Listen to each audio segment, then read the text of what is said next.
Expérience du cœur battant. L'expérience du cœur battant constitue une démonstration spectaculaire illustrant plusieurs phénomènes d'oxydoréduction.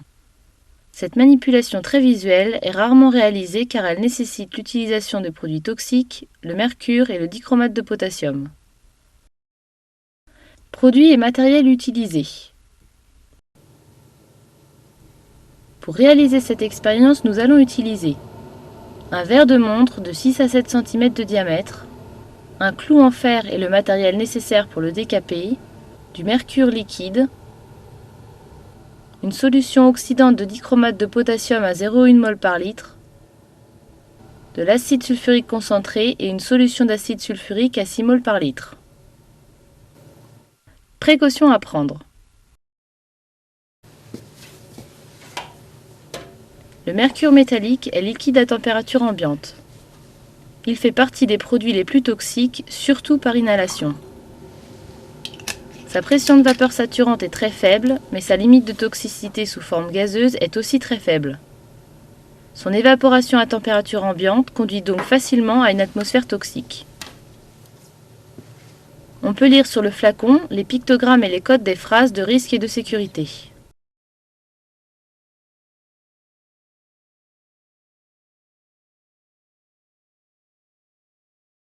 Il faut donc manipuler impérativement le mercure dans un bac de rétention sous une hotte bien ventilée et bien sûr porter blouse, gants et lunettes de sécurité. Le dichromate de potassium est un produit très toxique, principalement sous forme solide. On peut lire sur le flacon les pictogrammes et les codes des phrases de risque et de sécurité.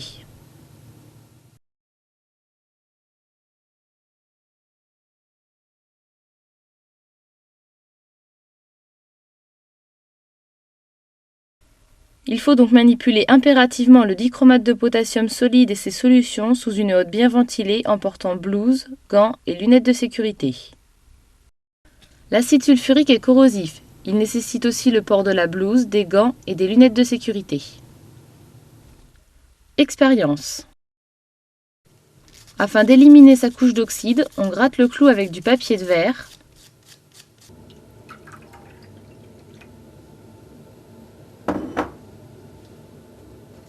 Puis on le plonge quelques instants dans une solution d'acide nitrique à 1,5 mol par litre.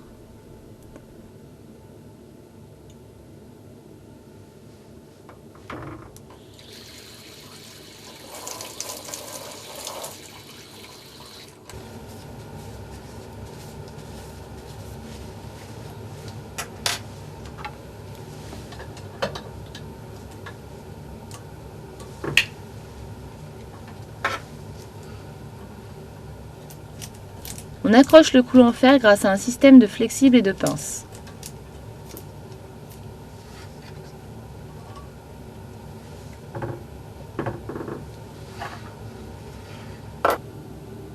Dans le verre de montre, on verse du mercure de façon à former un disque de 2 cm de diamètre environ.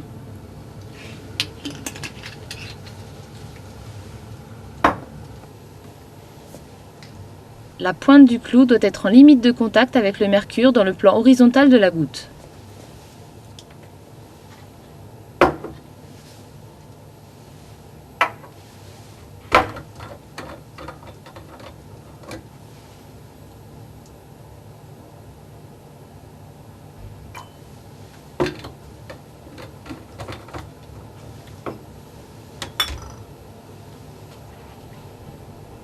On recouvre le mercure d'acide sulfurique à 6 mol par litre.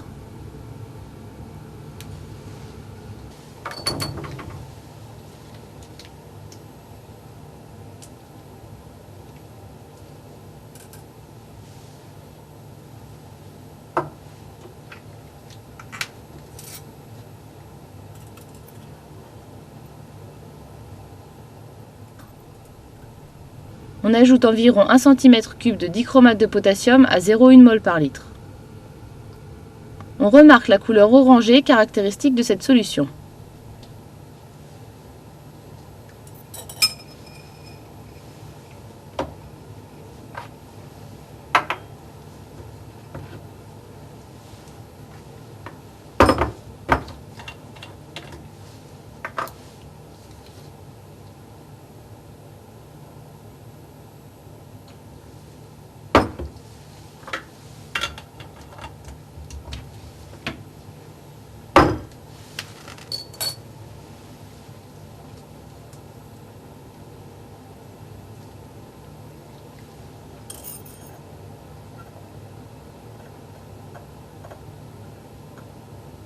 On verse alors de l'acide sulfurique concentré goutte à goutte jusqu'à obtenir le battement du mercure. Cette partie de l'expérience est très minutieuse. Il faut généralement la refaire plusieurs fois avant d'observer le battement du mercure. La réussite de celle-ci dépend essentiellement du réglage de l'inclinaison du clou et de l'interdistance clou-mercure. Plusieurs modes de battement sont possibles. Le plus fréquemment obtenu est le mode triangulaire en forme de cœur qui donne son nom à l'expérience.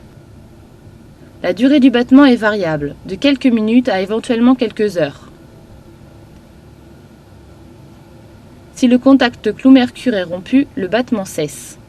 Il reprend dès qu'on replace le clou correctement.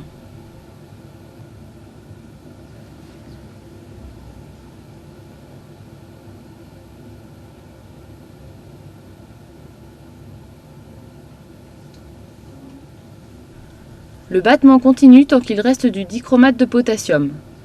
Progressivement, la solution devient verte, ce qui témoigne de la présence des ions chrome 3+ et ferreux.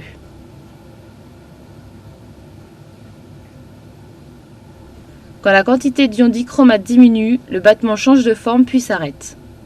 On peut alors éventuellement ajouter quelques gouttes de la solution de dichromate de potassium pour le faire repartir. À la fin de l'expérience, il ne faut pas jeter ni le mercure ni la solution de dichromate de potassium à l'évier, mais les mettre dans un flacon récupérateur.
Interprétation de l'expérience.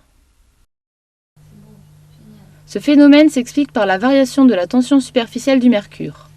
Sa courbure change en fonction de la charge qu'il porte et de son état de surface. On parle d'effet électrocapillaire. Le mercure métallique forme un disque relativement épais et bombé.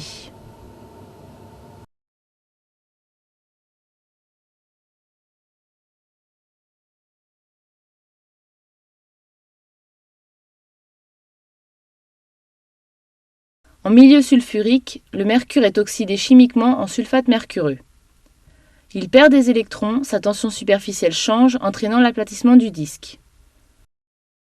En s'aplatissant, le disque de mercure vient au contact du clou.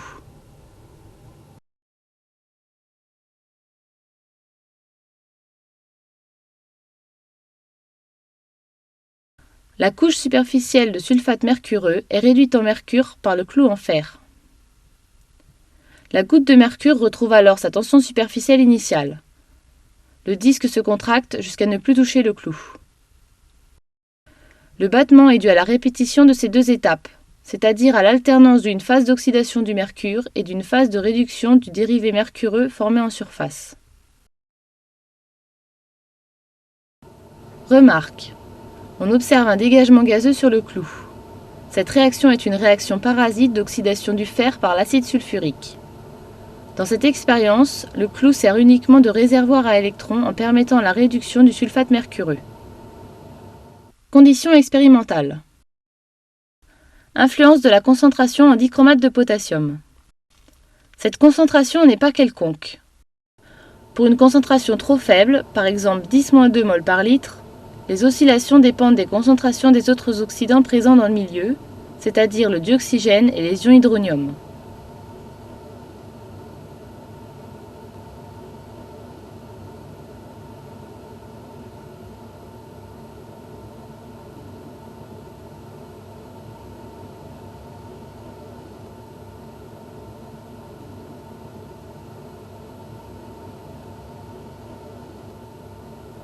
Dans ce cas, on doit ajuster la quantité d'acide sulfurique à ajouter pour essayer de créer des oscillations.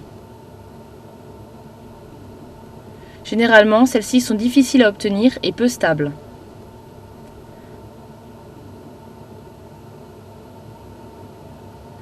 Pour une concentration trop forte, par exemple 1 mol par litre, les oscillations sont irrégulières voire inexistantes. En effet, la couche de sulfate mercureux formée à la surface du mercure est trop épaisse.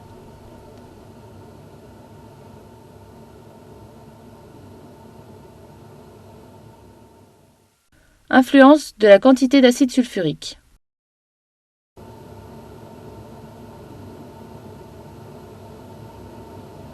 Quand au début de l'expérience, on ne recouvre pas complètement la goutte de mercure d'acide sulfurique à 6 mol par litre, le battement n'est pas observé.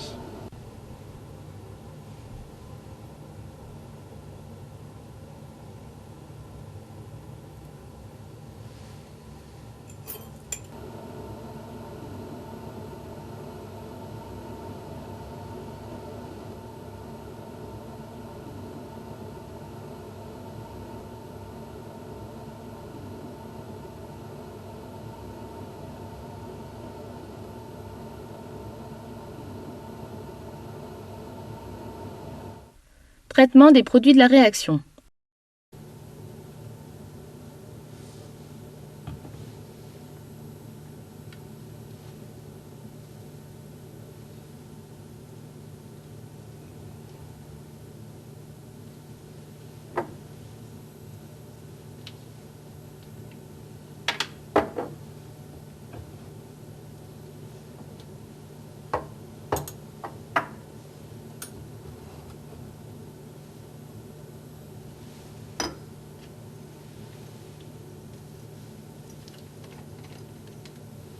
Le mélange mercure-solution de sel de chrome peut être séparé par filtration sur papier.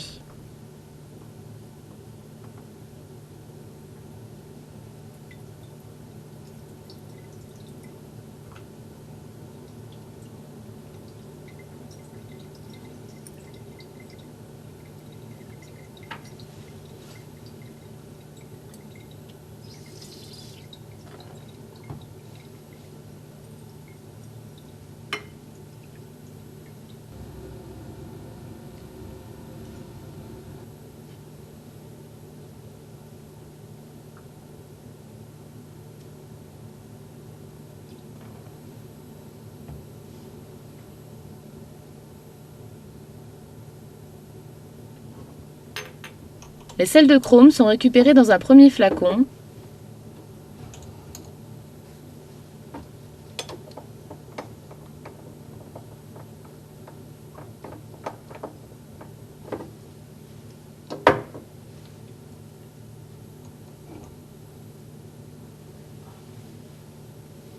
puis on perce le filtre pour récupérer le mercure dans un autre récipient hermétique.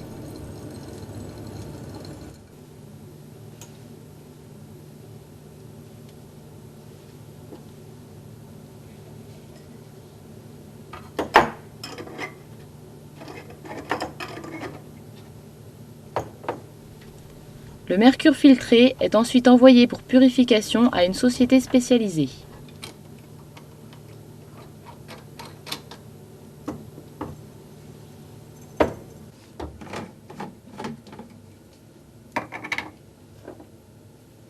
Les sels de chrome sont récupérés dans les flacons de récupération de métaux.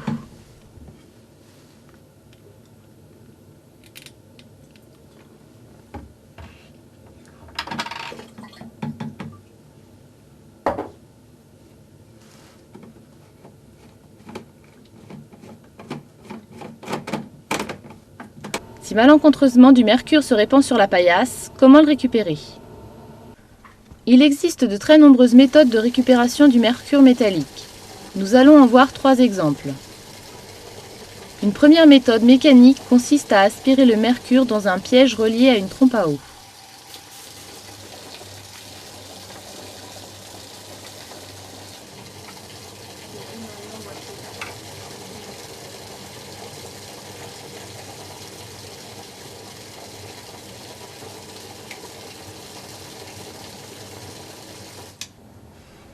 Une seconde méthode est basée sur la capacité du mercure à former des amalgames avec les métaux, par exemple le cuivre, le zinc, l'étain ou encore le fer. Dans le cas du cuivre, on utilise un fil préamalgamé à son extrémité. Les petites gouttes de mercure sont en quelque sorte captées par cette extrémité et versées dans un récipient de récupération.